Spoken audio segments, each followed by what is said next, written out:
ثم الرضا عن أبي بكر وعن عمر وعن علي وعن عثمان ذي الكرم.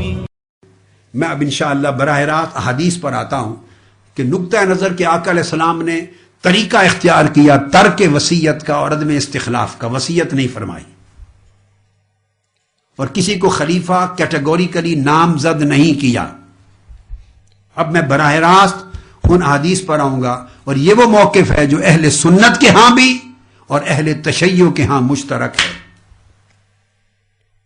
پہلی جو آپشنز میں نے چاروں بتائیں ان پر اہل سنت اہل تشیع کا اختلاف ہے، وہ راستے الگ الگ ہیں. مگر ایک آپشن ایسی بھی ہے جو اہل سنت اور اہل تشیع دونوں کتابوں میں مشترک موجود ہے. تو آپ اپنے ایمان سے کہیے جس پر دونوں کتابوں کی روایات متفق ہوں وہ زیادہ طاقتور اور صحیح ہوگی، یا جس پر مختلف ہوں وہ زیادہ مقبول اور ارجح ہوگی.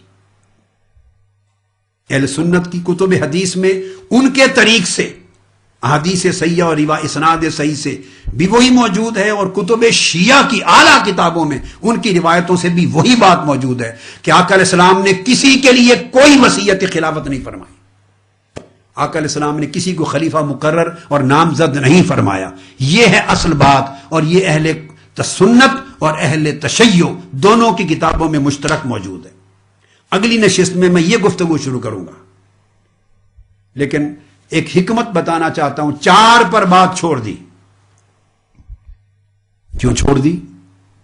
اب جو چاروں کی خلافت مقرر ہوئی جس ترتیب سے، اس میں رسول پاک صلی اللہ علیہ وآلہ وسلم تو اپنی نگاہ پیغمبرانہ نگاہ سے اس کی حکمت کو دیکھ رہے تھے اور اللہ کی مشیت دیکھ رہی تھی.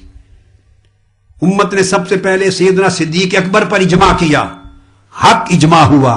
مشیت الہی یہی تھی، منشاء رسول یہی تھا.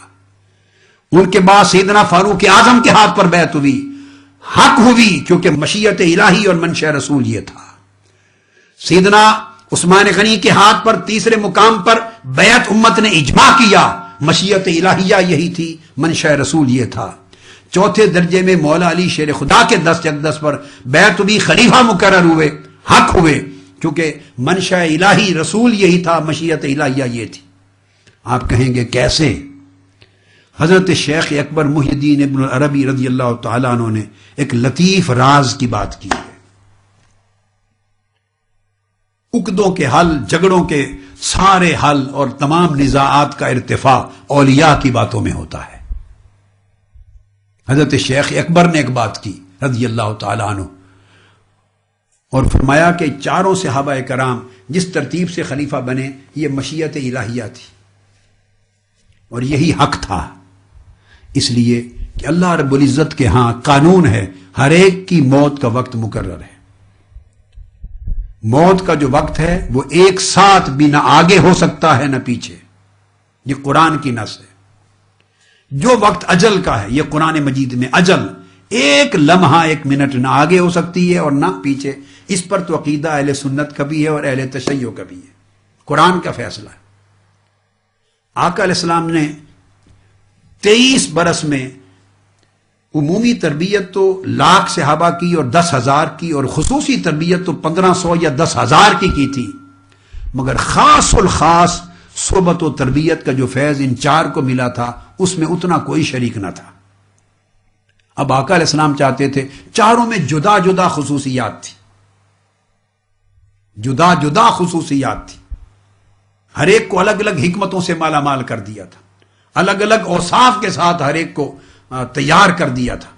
آقا علیہ السلام چاہتے تھے کہ میری امت ان چاروں کے تجربوں سے فائدہ اٹھائے.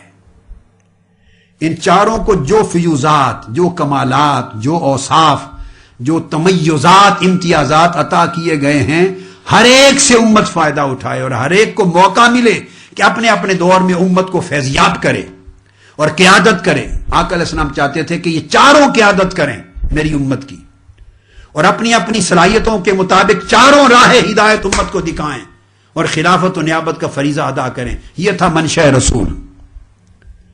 مشیت ایزدی یہ تھی کہ چاروں کی وفات کا وقت مقرر ہے، ایک لمحہ نہ آگے ہو سکتا ہے نہ پیچھے، کوئی خلیفہ بنے یا نہ بنے، موت کا وقت ہر ایک کا مقرر ہے. کوئی مقرر ہو خلیفہ یا نہ ہو، جو اجل کا وقت ہے وہ ہر ایک کا مقرر ہے۔ اب یوں سوچئے، یہ حضرت شیخ اکبر محی الدین ابن العربی نے یہ بات فرمائی، اگر سب سے پہلے مولا علی شیر خدا خلیفہ بن جاتے تو ان کی وفات کا اجل کا وقت مقرر تھا 40 ہجری، وہ سن 40 تک ہی حیات رہتے اور خلافت کا فریضہ انجام دیتے۔ سیدنا ابو بکر صدیق کا اجل کا وقت مقرر تھا 2.5 سال بعد، وہ بھی وصال فرما جاتے۔ ان کے 10 سال بعد سیدنا فاروق اعظم کا وقت اجل مقرر تھا، وہ بھی وصال فرما جاتے۔ ان کے 12.5 سال بعد سیدنا عثمان غنی بھی وصال فرما جاتے۔ تینوں صحابہ تو سیدنا علی شیر خدا ہی کی زندگی میں اور انہی کے دور خلافت میں وصال فرما جاتے، تو گویا امت ان تینوں کی قیادت اور رہبری کے فیوزات سے محروم رہ جاتی، اور حضور کے 4 شاگردوں میں سے ایک کو موقع ملتا قوم کی قیادت کرنے کا، 3 سے قوم محروم ہو جاتی۔ مشیت الہی کے ساتھ ترتیب یہ بنائی گئی کہ جس کا وصال پہلے ہونا تھا اسے خلیفہ اول بنا دیا، جس کا سب سے پہلے ہونا تھا، تاکہ اس سے امت مستفید ہو جائے۔ جن کی اجل اس کے بعد مقرر تھی اس کو خلیفہ ثانی بنا دیا، جس کی اجل عند اللہ اس کے بعد تھی اس کو خلیفہ ثالث بنا دیا، اور جس کی اجل چاروں کے بعد اینڈ پر تھی سب سے آخر، اس کو خلیفہ رابع مولا علی شیر خدا بنا دیا۔ اب آپ دیکھیے سیدنا ابو بکر صدیق آقا علیہ السلام کے ٹھیک 2.5 سال بعد وفات فرما جاتے، اور ان کی وفات سے باقی تینوں میں کسی ایک کو محرومی نہیں ہوتی کہ قوم ان سے استفادہ نہ کر سکے، وہ حیات ہیں۔ ان کے 10 سال بعد سیدنا فاروق اعظم وصال فرما جاتے ہیں، ان کو 10 سال ملتے ہیں امت کی قیادت و رہنمائی کرنے کا، اور ان کی قیادت و رہنمائی سے خلافت سے پچھلے 2 محروم نہیں ہوتے، قیادت کے موقع سے برقرار ہے۔ سیدنا عثمان غنی کو 12.5 سال ملتے ہیں، وہ قوم کی رہنمائی کرتے ہیں، اور ان کے اس وقت سے مولا علی شیر خدا محروم نہیں ہوتے، ان کا وقت موجود ہے۔ پھر مولا علی شیر خدا کو 5 سال ملتے ہیں، یعنی صدیق اکبر رضی اللہ تعالیٰ عنہ کے وقت سے 2 گنا وقت ملتا ہے۔ 5 سال ملتے ہیں تو انہوں نے اپنے وقت پر قوم کی قیادت کی ہے۔ تو شیخ اکبر فرماتے ہیں کہ یہ جو ترتیب خلافت ہے یہ منشاء رسول تھا، خاموش اس لیے رہے تھے کیونکہ اللہ کی مشیت یہ دیکھ رہی تھی کہ ان کا اپنا اپنا وقت ہے، امت کے اندر ان کے شعور میں یہ ڈال دیا جائے گا کہ جو اللہ کا منشا ہے اسی کے مطابق اپنے اپنے وقت پر بیعت ہوتی رہے گی، خلافت کا فیصلہ ہوتا رہے گا، اور چاروں آقا علیہ السلام کے اولین شاگردوں کو امت محمدی کی قیادت کا موقع ملے گا۔ یہ حکمت ہے آقا علیہ السلام کے خاموش رہنے کی، کسی کے حق میں سری وصیت نہ فرمانے اور کسی کو سریعن خلیفہ مقرر نہ کرنے کی۔ جب یہ بات ہوئی تو لہذا نہ کوئی کسی کا غاصب ہوا معاذ اللہ، نہ کوئی ظلم کرنے والا ہوا، اور نہ کوئی اس ظلم اور جبر کے خلاف معاذ اللہ خاموش بیٹھے رہنے کا مجرم ہوا، نہ کوئی ظلم اور جبر کرنے کا مجرم ہوا، اور نہ کوئی ظلم اور جبر کے خلاف ہاتھ نہ اٹھا کر ظلم اور جبر سے خاموشی کی شکل میں تعاون کرنے کا مجرم ہوا۔ آقا علیہ السلام نے فرمایا تھا مَن رَأَىٰ مِنکُم مُنکَرًا فَلْیُغَیِّرْہُ بِیَدِهِ فَإِن لَّمْ یَسْتَطِعْ فَبِلِسَانِهِ فَإِن لَّمْ یَسْتَطِعْ فَبِقَلْبِهِ وَذَلِکَ أَضْعَفُ الْایمان۔ جو ایک برائی کو دیکھے اس مومن کا فرض ہے کہ وہ ہاتھ سے روکے۔ اگر اوپر کے خلفاء ثلاثہ کی خلافت کا انعقاد ایک برائی تھی تو مولا علی شیر خدا کا فرض تھا ہاتھ سے روکنا، خواہ تھوڑے لوگ ہی کیوں نہ ہوتے۔ قرآن کا فیصلہ ہے قلیل اور کثیر پر اعتبار نہیں کیا جاتا، اعتبار اللہ کی مدد اور اس کے اوپر بھروسہ ہوتا ہے۔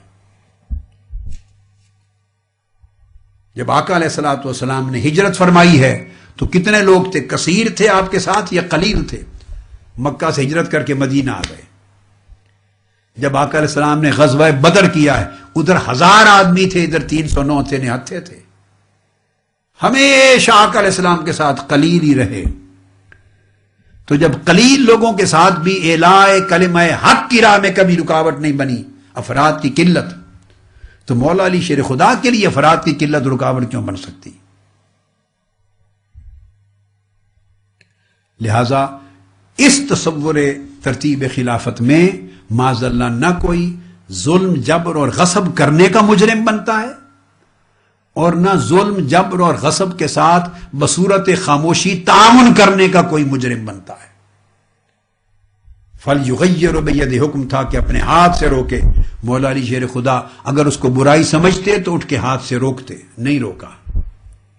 پھر فرمایا فَإِن لَّمْ يَسْتَطِعْ فَبِلِسَانِهِ, اگر اتنی طاقت بھی نہ ہو تو زبان سے. پھر مولا علی شیر خدا منبر پہ کھڑے ہو کے کم سے کم خطبہ دے کر کہتے یہ غاصب ہیں, جارے ہیں, ظالم ہیں, میری منصوص امامت و خلافت کا انکار کر کے کافر ہو گئے ہیں. امت کی رہنمائی کرتے. استغفر اللہ العظیم, نقل کفر کفر نہ باشد. تو گویا یہ فریضہ ایمان دوسرے درجے کا بھی ادا نہ کیا. بیعت بھی کی بڑے مجمع میں تینوں کے ساتھ, اور ان کے مشیر اور وزیر بھی رہے, معاون کار رہے. اور پھر تیسرا ہے کہ فبقلبہ, اگر اتنی طاقت بھی نہ ہو تو دل سے برا جانے. اور آقا علیہ السلام نے فرمایا یہ کمزور ترین ایمان ہے. تو جس کو تقیہ کہا جاتا ہے یہ کمزور ترین امام ہے. اگر امام جو اللہ کی طرف سے منصوص و معصوم ہے وہ کمزور ترین ایمان کے درجے میں ہوگا تو باقی ان کے نیچے ماننے والے کس تقوی میں جائیں گے؟ ان کے ایمان کے درجے کب بلند ہوں گے؟ اگر معاذ اللہ امام ہے منصوص, اس کا درجہ کمزور ترین ایمان کی حالت میں رہے, اس صورت میں کہ ظلم ہوتا رہے, جبر ہوتا رہے, ارتداد ہوتا رہے, حق غصب ہوتے رہیں, رسول کی وصیت کی خلاف ورزی ہوتی رہے, قرآن کی رد ہوتی رہے, اور وہ حکمتاً چپ بیٹھا رہے, تو اگر یہ کمزور اضعف الایمان کا درجہ امام معصوم کا ہے تو پیروکار کہاں جائیں گے؟ وہ تو نیر فسق و فجور میں رہیں گے. ایسا نہیں ہو سکتا. مولا علی شیر خدا کا کردار یہ نہیں ہو سکتا. اس لیے حق یہی ہے کہ آقا علیہ الصلوۃ والسلام نے کسی کے حق میں کوئی وصیت نہیں کی اور کسی کو خلیفہ مقرر اور نامزد نہیں فرمایا. یہ امر امت کی مشاورت پہ چھوڑ دیا, وَأَمْرُهُمْ شُورَى بَيْنَهُمْ پہ چھوڑ دیا. آج کی گفتگو یہاں ختم کرتے ہیں. اب انشاءاللہ جو دوسری نشست میں ہم آغاز کر رہے ہیں ان احادیث کا کتب اہل سنت اور کتب اہل تشیع دونوں سے, تاکہ پتہ چلے کہ یہ ایک موقف ایسا ہے جس پر دونوں کا اتفاق ہے.